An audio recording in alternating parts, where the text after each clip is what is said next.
अगर मैं आपसे कहूं कि इजराइल में घुसकर बदला लेगा ईरान, अरे इसकी प्लानिंग पूरी तरीके से हो चुकी है और ईरान ने खुद ये अनाउंस कर दिया है कि अगर इजराइल अब और अटैक किया लेबनान पर तो इसका भुगतान ऐसा भुगतना पड़ेगा कि भाई साहब ऐसा भुगतान वो आज तक कभी भुगता नहीं होगा।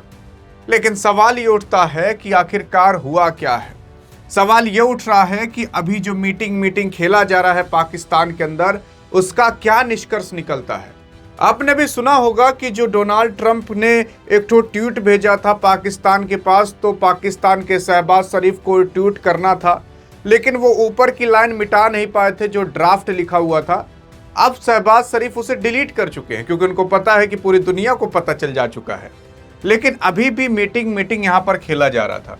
शहबाज शरीफ देखा जाए तो ये इतना चोट्टा इंसान है, मैं आपको क्या बताऊं कि असल में यहाँ पर जो मीटिंग होने वाली थी, तो मीटिंग से पहले क्या था कि शहबाज शरीफ को ना पत्र दिया गया था कि इसमें भैया 10 पॉइंट लिखे हैं, यही 10 पॉइंट तुम्हें ईरान को देना है, इजराइल को देना है, ताकि ये सहमत हो सकें, अमेरिका को देना है।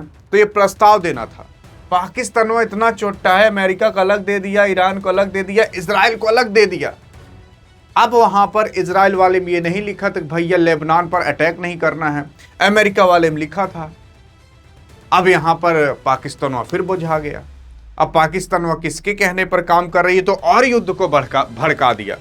क्योंकि यार मैंने आपको जब बताया था पिछली वीडियो में कि 10 पॉइंट में अंत पॉइंट में यह भी लिखा था कि आपको लेबनान पर अटैक नहीं करना है, इजराइल को नहीं करना है। जो इजराइल के ऊपर देश है लेबनान, अभी मैं डिटेल में बताता हूँ, आगे आप खुद समझ जाओगे, वहां पर अटैक नहीं करना है। लेकिन इजराइल वाले में एक कंडीशन ही नहीं लिखी थी। अमेरिका का अलग प्रस्ताव थमा दिया, अमेरिका का अलग प्रस्ताव दे दिया, ईरान को अलग प्रस्ताव दे दिया। अब यहीं पर मैटर फंस गया। अब वो लोग कुछ और पढ़ रहे हैं, ये लोग कुछ और पढ़ रहे हैं। अब उनकी कंडीशन अलग है, इनकी कंडीशन अलग है। अब इस कंडीशन पर कोई उतर ही नहीं पा रहा और ये कह रहा है कि हम मध्यस्थता करेंगे, एक खाक मध्यस्थता करेंगे।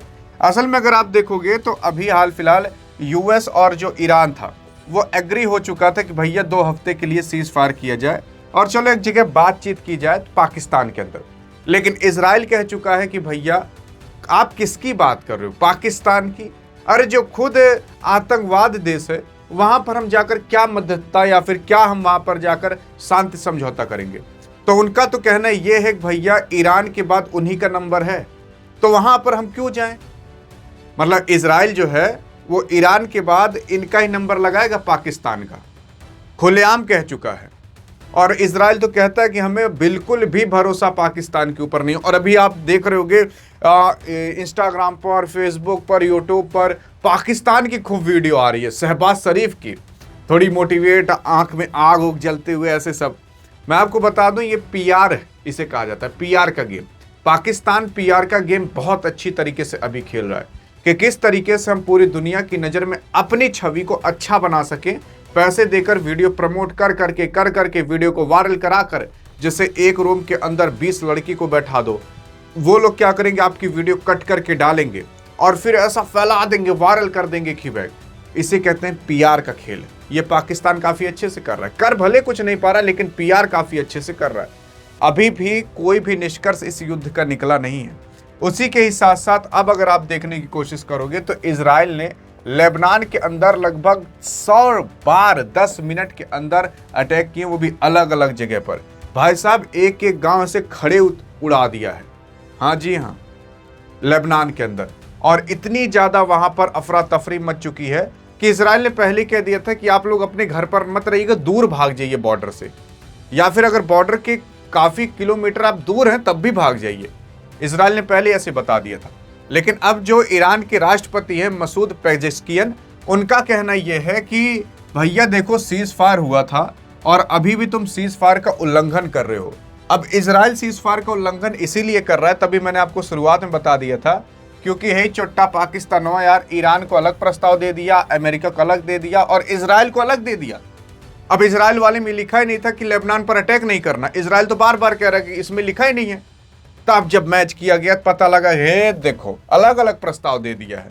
इसी वजह से भाई साहब ये युद्ध और भड़क चुका है और ये युद्ध अब नहीं रुकेगा, क्योंकि अगर उसमें लेबनान पर अटैक करने के लिए मना किया गया होता तो एक बार बातचीत होती कि हमें अटैक करना है कि नहीं करना है। और क्यों अटैक कर रहा है इसके बारे में अभी जब आप जानोगे ना तो आप खुद कहोगे कि भाई साहब मतलब तब तो ये युद्ध कभी रुकेगा ही नहीं, आप खुद कहोगे। लेकिन अगर आप सोचते हो कि भाई साहब ऐसी इंफॉर्मेशन आपको मिल जाए तो डिस्क्रिप्शन व्हाट्सएप चैनल का लिंक है, वहां पर जाकर फॉलो करोगे तो सारी इंफॉर्मेशन आपको मिलते रहेगी। लेकिन उसी के साथ साथ यहाँ पर जो ईरान है उसने कह दिया कि अब जो नेगोशिएशन होगी वो सब मीनिंगलेस होगी। हम अपने जो लेबनान के लोग हैं उन भाइयों बहनों के लिए हम खड़ा उतरेंगे।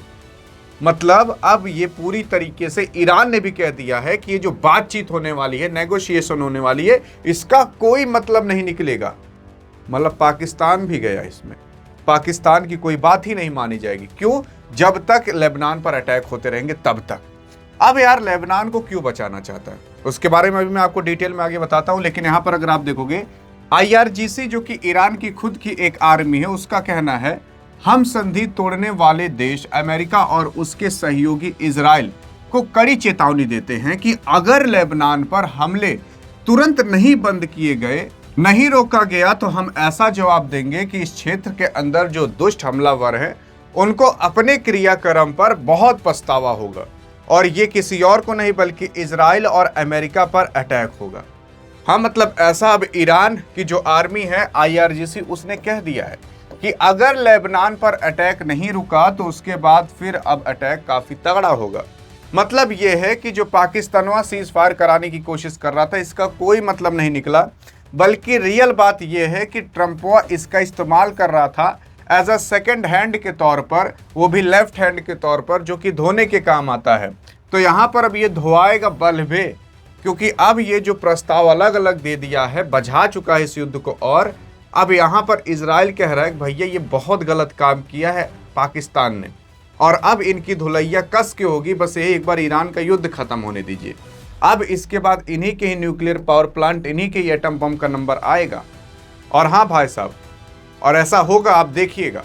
लेकिन उसी के ही बाद अगर आप देखोगे तो जो राष्ट्रपति मसूद पेजेश्कियन है उनका भी कहना है कि जियोनी सत्ता द्वारा लेबनान पर बार बार की गई आक्रामक जो प्रारंभिक युद्ध चल रहा है उसमें विराम समझौता उल्लंघन मतलब अभी हो रहा है।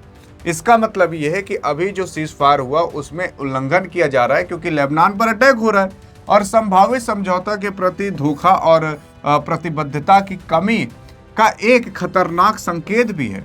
इन आक्रामकताओं के जारी रहने से बातचीत अर्थहीन हो जाएगा और हम ट्रिगर पर हाथ रखे रहेंगे और ईरान अपने लेबनान भाइयों और बहनों के लिए देख सकते हो कभी भी मतलब उनका साथ नहीं छोड़ेगा।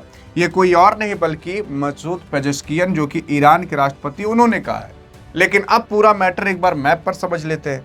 तो देखो यार, ये इजराइल है नीचे वाला जो आप देख रहे हो ना, ये वाला पूरा इजराइल है। नीचे इतना इजराइल है। इजराइल के पास परमाणु बम है लेकिन इजराइल का एरिया छोटा है। तो इजराइल भाई साहब यहाँ पर नेतन्याहू साहब हैं। अब नेतन्याहू अभी तक इस युद्ध के अंदर कुछ पाए नहीं, ना तो यूरेनियम पाए, ना तो सत्ता परिवर्तन करा पाए, कुछ नहीं करा पाए। यहाँ पर इनको एक मौका मिला है कि लेबनान पर कब्जा कर लें। अब लेबनान पर ये कब्जा करेंगे कि नहीं? अरे करेंगे और पक्का करेंगे। पूरे लेबनान पर नहीं तो कम से कम आधे या तो उनके बॉर्डर वाले क्षेत्र के लेबनान पर कब्जा करेंगे। और इजराइल ने लेबनान के ऊपर इतना तगड़ा हमला कर दिया है कि भैया इतना एरिया तो उसने साफ ही कर दिया है। यार आप विश्वास मानोगे, एक मिनट के अंदर ध्यान दीजिएगा, 1 मिनट के अंदर 150 से ज्यादा बमबारी गिराई गई थी।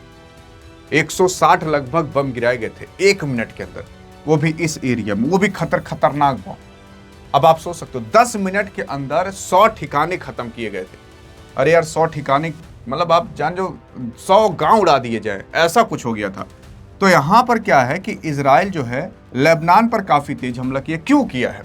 इसलिए किया है क्योंकि लेबनान ईरान का साथ देता है और लेबनान के अंदर भाई साहब यहाँ इजराइल वाले बॉर्डर के पास ना हिजबुल्लाह रहता है। हिजबुल्लाह जो है वो इजराइल के ऊपर अटैक कर रहा था। अभी इजराइल लेबनान को क्यों नहीं मार रहा था? क्योंकि उधर से ईरान भी ठोक रहा था, उधर से यमन भी ठोक रहा था, इधर से लेबनान ठोक रहा था। तो इसके हाथ अलग अलग जगह इजराइल के बढ़ चुके थे कि भैया वहां अटैक करें, वहां अटैक करें, वहां अटैक करें, कहां अटैक करें। अभी हर जगह अटैक बंद हो चुका है। तो अपनी पूरी गोला बारूद लाकर इजराइल यहाँ लेबनान पर छोड़ना चालू कर दिया और इसी वजह से लेबनान भाई साहब आधा गाजा बन चुका है। हाँ, गाजा पट्टी जो आप देखते हो ना कि बहुत पहले जब यहाँ पर अटैक हुआ तो पूरा राख राख हो गया था, वैसा ही अभी यहाँ पर लेबनान कुछ हो चुका है। और इसी वजह से कहा जा रहा है कि भाई साहब अगर ये अटैक चलता रहा तो इतना आधा पोर्शन खत्म हो जाएगा, और आधा पोर्शन खत्म हो जाएगा, धीरे धीरे इजराइल अपनी आर्मी आगे की ओर बढ़ाता रहेगा और वहां पर फिर कब्जा करके बैठ जाएगा। और अगर ऐसा कर लेता है तो इससे क्या होगा ना कि जो नेतन्याहू हैं उनके पार्टी को भी फायदा होगा। मान लेते हैं युद्ध में ये लोग कुछ नहीं पाए तो कह तो पाएंगे कि अरे देखो आधा लेबनान कब्जिया लिए हैं, इतनी जमीन ले लिए हैं, तो कम से कम कुछ तो उपलब्धि मिलेगी उनको आगे इलेक्शन लड़ने के लिए। समझ आ रहा है ना? तो इस वजह से नेतन्याहू करेंगे जरूर, क्योंकि नेतन्याहू के प्रति अभी पूरे इजराइल के अंदर ना एंटी नेतन्याहू चलने लगा है कि भाई ये नेतन्याहू हटाओ, ये बर्बाद कर दे रहा है। तो कुछ तो पाए युद्ध से, इस वजह से ये लोग यहाँ पर पक्का कब्जा करेंगे।